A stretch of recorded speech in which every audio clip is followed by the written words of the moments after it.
ವೀಕ್ಷಕರೇ, ಮತ್ತೊಮ್ಮೆ ಹೇಳೋದು, ಈ ಕಾರ್ಯಕ್ರಮವನ್ನು ನೋಡ್ತಾ ಇದ್ರೆ ನಿಮಗೇನಾದರೂ ಈ HIV ಇದೆ ಅಥವಾ ಆ ಗುಣಲಕ್ಷಣಗಳು ನಿಮ್ಮಲ್ಲಿ ಕಾಣಿಸ್ಕೊಳ್ತಾ ಇದ್ದರೆ ದಯವಿಟ್ಟು ಸ್ಕ್ರೀನ್ ಮೇಲೆ ಕಾಣ್ತಾ ಇರುವಂಥ ನಂಬರ್ಗೆ ಕರೆ ಮಾಡಿ ನಿಮ್ಮ ಪ್ರಶ್ನೆಗಳನ್ನು ನೀವು ಕೇಳಿ ಮಾಹಿತಿಯನ್ನು ಕೂಡ ಪಡ್ಕೊಳ್ಬೋದು.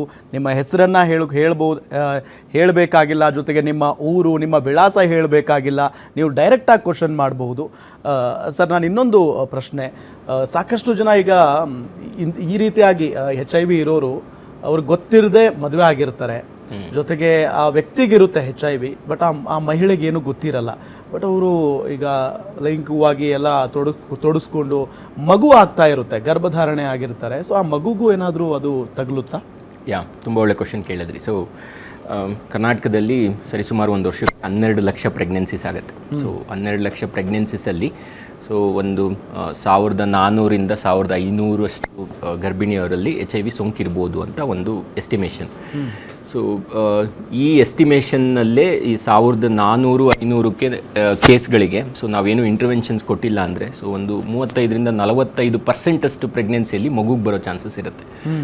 ತುಂಬ ಕಷ್ಟಕರದ್ದು. ಸೊ ಎಷ್ಟೋ ಸರಿ ನಮಗೆ 7-8 ವರ್ಷದ ಮಗು ಬಂದು ಕೇಳೋದು, ನಾನು ಯಾಕೆ ಈ ಮಾತ್ರೆ ತಗೋಬೇಕು, ಸೊ ನಾನು ಯಾಕೆ ಬೇರೆ ರೀತಿ ಇಲ್ಲ ಅಂತ. ಸೊ ನಾವು ಈ ವಿಟಮಿನ್ ಮಾತ್ರೆ ಇದು ನುಂಗ್ಬೇಕಿದು ಅಂತೇಳಿ ನುಂಗಿಸ್ತಾ ಇರ್ತೀವಿ ಎಷ್ಟೋ ಸರಿ.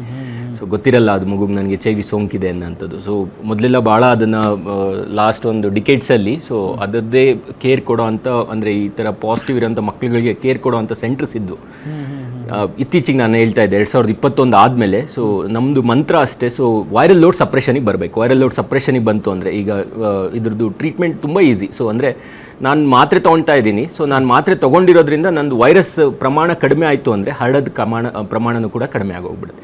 ಯಾವಾಗ 1000 ಕೆಳಗೆ ಬರುತ್ತೋ ಸೊ ಅದು ತಾಯಿಂದ ಮಗುಗೂ ಬರಲ್ಲ. ಸೊ ಆ 1000 ತರಿಸೋ ಅಂಥದ್ದೇ ನಮ್ಮದು. ಅದಕ್ಕೆ early detection is very important. Early detection ಅಂದರೆ ಅದಕ್ಕೆ ನಾವು ಎಲ್ಲ ತಾಯಂದ್ರಲ್ಲೂ ಟೆಸ್ಟ್ ಮಾಡಿಸ್ಬೇಕು ಅಂತ ಹೇಳೋಂಥದ್ದು. ಸೊ ಮಾಡಿ ಅದರಲ್ಲಿ ಬಂತು, ಏನಾದ್ರು ಪಾಸಿಟಿವ್ ಬಂತು ಅಥವಾ ರಿಯಾಕ್ಟಿವ್ ಬಂತು ಅಂದ ತಕ್ಷಣ ಇಮ್ಮಿಡಿಯೇಟಾಗಿ ನಾವು ERT ಸ್ಟಾರ್ಟ್ ಮಾಡ್ತೀವಿ. ಸೊ ERT ಸ್ಟಾರ್ಟ್ ಮಾಡಿ ಅವರು ಪೂರ್ತಿ ANC ಟೈಮಲ್ಲಿ ಎಲ್ಲ ಟ್ರೈಮಿಸ್ಟ್ರಲ್ಲೂ ERT. ಒಬ್ರು ಕಾಲರ್ ಇದ್ದಾರೆ ಸರ್, ನೀವು ಮಾತಾಡಬಹುದು, ನೀವು ಪ್ರಶ್ನೆ ಮಾಡಬಹುದು.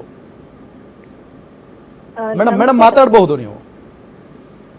ನಮಸ್ಕಾರ ಸರ್. ಹೇಳಿ ಮೇಡಮ್. ನಮ್ ಪ್ರಶ್ನೆ ಏನಂದ್ರೆ, ತಾಯಿಯಿಂದ ಮಗುಗೆ HIV ಸೋಂಕು ಏನಾದ್ರು ಬಂದ್ರೆ ಆ ಮಕ್ಕಳನ್ನ ಹೇಗೆ ನೋಡ್ಕೊಳ್ಬೇಕು ಅಂತ ಪ್ರಶ್ನೆ ಇತ್ತು. Yes ma'am. ಸೊ ನಾನು ಹೇಳ್ತಾ ಇದ್ದಿದ್ದೇ ಕಂಟಿನ್ಯೂ ಮಾಡಿಬಿಡ್ತೀನಿ. ಸೊ ಒಂದು 8ನೇ ತಿಂಗಳು ಅಂದರೆ 32 to 36 ವೀಕ್ಸಲ್ಲಿ ಒಂದು ವೈರಲ್ ಲೋಡ್ ಮಾಡ್ತೀವಿ. ಸೊ ಒಂದು ವೈರಲ್ ಲೋಡ್ ಅಂದರೆ ತಾಯಿಯಲ್ಲಿ ಎಷ್ಟು ವೈರಸ್ ಸಾಂದ್ರತೆ ಇದೆ ಅಂತ. ಸೊ ಆ ಸಾಂದ್ರತೆ ಮೇಲೆ ಸೊ ನೆಕ್ಸ್ಟು ಡೆಲಿವರಿ ಆದಮೇಲೆ ಮಗುಗೆ ಏನು ಸಿರಪ್ಗಳು ಕೊಡಬೇಕು ಅನ್ನೋಂಥದ್ದು ಇರುತ್ತೆ. ಸೊ ಡೆಲಿವರಿ ಟೈಮ್ ಅಂತೂ ಎಲ್ಲ ಈ ಥರದ್ದು ಗರ್ಭಿಣಿಯರಲ್ಲಿ ನಾವು ಹೇಳೋದು ಹಾಸ್ಪಿಟ್ಲಲ್ಲೇ ಡೆಲಿವರಿ ಆಗಬೇಕು, ಹಾಸ್ಪಿಟ್ಲಲ್ಲೇ ನೋಡ್ಕೋಬೇಕು ಅಂತ. ಸೊ ಡೆಲಿವರಿ ಆದ ತಕ್ಷಣ ಈ ಪೋಸ್ಟ್ ಎಕ್ಸ್ಪೋಜರ್ ಪ್ರೊಫ್ಲಾಕ್ಸಿಸ್ ಥರ ಸೊ ತಾಯಿಯಲ್ಲಿ ಎಷ್ಟು ವೈರಲ್ ಲೋಡ್ ಇದೆ ಅನ್ನೋದ್ರ ಮೇಲೆ ಸೊ ಸಿರಪ್ಗಳು ಕೊಡ್ತೀವಿ. ಸೊ ವೈರಲ್ ಲೋಡ್ ಕಡಿಮೆ ಇತ್ತು ಅಂದರೆ 1 ಸಿರಪ್ ನಿವ್ರಿಪಿನ್ ಅಂತ ಕೊಡ್ತೀವಿ. ಸೊ ವೈರಲ್ ಲೋಡ್ ಜಾಸ್ತಿ ಇತ್ತು ಅಂದರೆ 2 ಸಿರಪ್ ಜಿಡುವಿಡಿನ್ ಮತ್ತು ನಿವ್ರಿಪಿನ್ ಅಂತ 2 ಸಿರಪ್ ಬರುತ್ತೆ. ಇಮಿಡಿಯೇಟಾಗಿ ಕೊಡ್ತೀವಿ ಅದನ್ನು as A post exposure prophylaxis ಥರ. ಸೊ ಇನ್ ಕೇಸ್ ಏನಾದರೂ ಟ್ರಾನ್ಸ್ಮಿಟ್ ಆಗಿಬಿಟ್ಟಿದ್ರೆ ಅಂತ.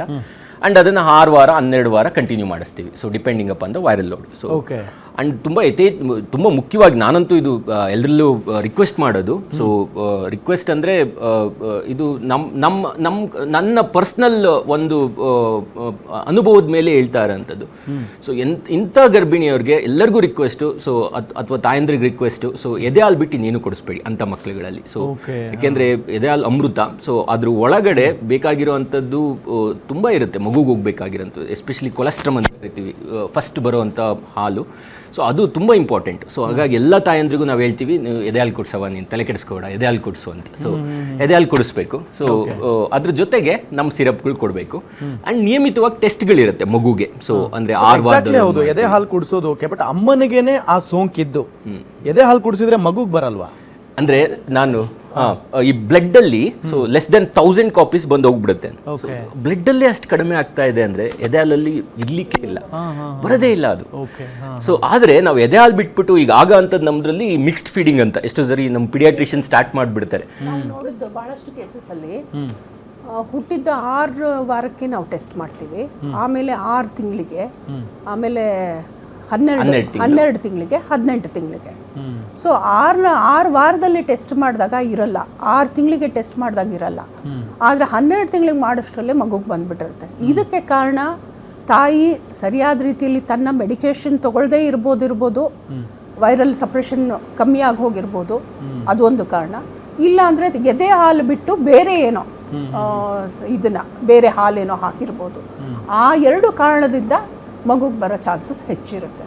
ಸೊ ಭಾಳ ನಾವು ಸ್ಟ್ರಿಕ್ಟಾಗಿ ಅದನ್ನು ಎದೆ ಹಾಲೇ ಕುಡಿಸೋವಂಥ ಒಂದು ಹ್ಯಾಬಿಟ್ ಇಟ್ಕೊಂಡು, ಆಮೇಲೆ ವೈರಲ್ ಸಪ್ರೆಷನ್ ದಿನ ಒಂದು ಮಾತ್ರೆ ಏನು ನುಂಗಬೇಕು ಕಂಪಲ್ಸರಿಯಾಗಿ ಯಾವತ್ತೂ ಬಿಡದೆ ದಿನ ಒಂದು ಮಾತ್ರೆ ನುಂಗ್ತಾ ಇದ್ದರೆ, ಮತ್ತು ಮಗು ಕೊಡಬೇಕಾದ್ರೆ ಔಷಧಿನ ಸರಿಯಾಗಿ ಕೊಡ್ತಾ ಇದ್ದರೆ ಡೆಫಿನೆಟ್ಲಿ ಆ ಮಗು ಪಾಸಿಟಿವ್ ಬರೋಲ್ಲ. ನಮ್ಮಲ್ಲಿ ಅಷ್ಟು ಮಕ್ಕಳಿದೆ, ನಮಗೆ ತಾಯಿ ತಂದೆ ಇಬ್ಬರೂ ಪಾಸಿಟಿವ್ ಇದ್ದು ಮಗು ಪಾಸಿಟಿವ್ ಇಲ್ಲದೆ ಇರೋಂಥದ್ದು, ಮಗು ನೆಗೆಟಿವ್ ಇರೋಂಥವು ಒಂದು 3,000 ಚಿಲ್ಲರೆ ಕೇಸ್ ನಮ್ಮಲ್ಲಿ ಇದೆ. ಸೊ ಸಾಧ್ಯ ಇದೆ.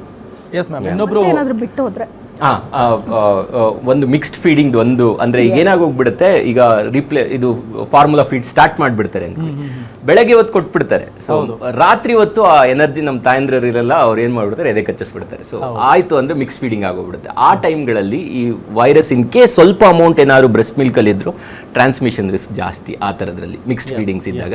So only exclusive breast feeding and 6 ವೀಕ್ಸ್ದು ಒಂದು ಟೆಸ್ಟು, 6 ಮಂತ್ಸ್ದು ಒಂದು test, 12 months, 18 months final test. So ಇಷ್ಟನ್ನು ಮಾಡಿಬಿಟ್ರೆ ನಾನು ಒಂದು ಎಕ್ಸಾಂಪಲ್ ಹೇಳ್ತೀನಿ. ಅಂದರೆ ನಾವು ಯಾವ ರೀತಿ ಇತ್ತೀಚೆಗೆ ಬಂದಿದ್ದೀವಿ ಅಂದರೆ 3rd ಜನರೇಷನ್ HIV ಫ್ರೀ ಆಗ್ತಾ ಇದೆ. ಅಂದರೆ ಅವ್ರ ಅಜ್ಜಿಲಿ HIV ಇತ್ತು, ಅವ್ರ ಮಗಳಲ್ಲಿ HIV ಇತ್ತು, ಅವ್ರ ಮೊಮ್ಮಗಳಿಗೆ ಈಗ ರಿಪೋರ್ಟ್ಸು ನೆಗೆಟಿವ್. ಈ ಥರದ್ದು ಕೊಹಾಟ ಇದೆ. ಕೊಹಾಟ ಅಂದರೆ ಒಂದಿಷ್ಟು ಜನ ಸಿಕ್ಕೋಗಿದ್ದಾರೆ 3rd ಜನರೇಷನಲ್ಲಿ ನೆಗೆಟಿವ್ ಆಗಿದೆ. ಸೊ ಆ ಥರದ್ದು ನೋಡಿದಾಗ ಅನಿಸುತ್ತೆ yes this can be possible elimination of vertical transmission of mother to child ಅನ್ನೋದು.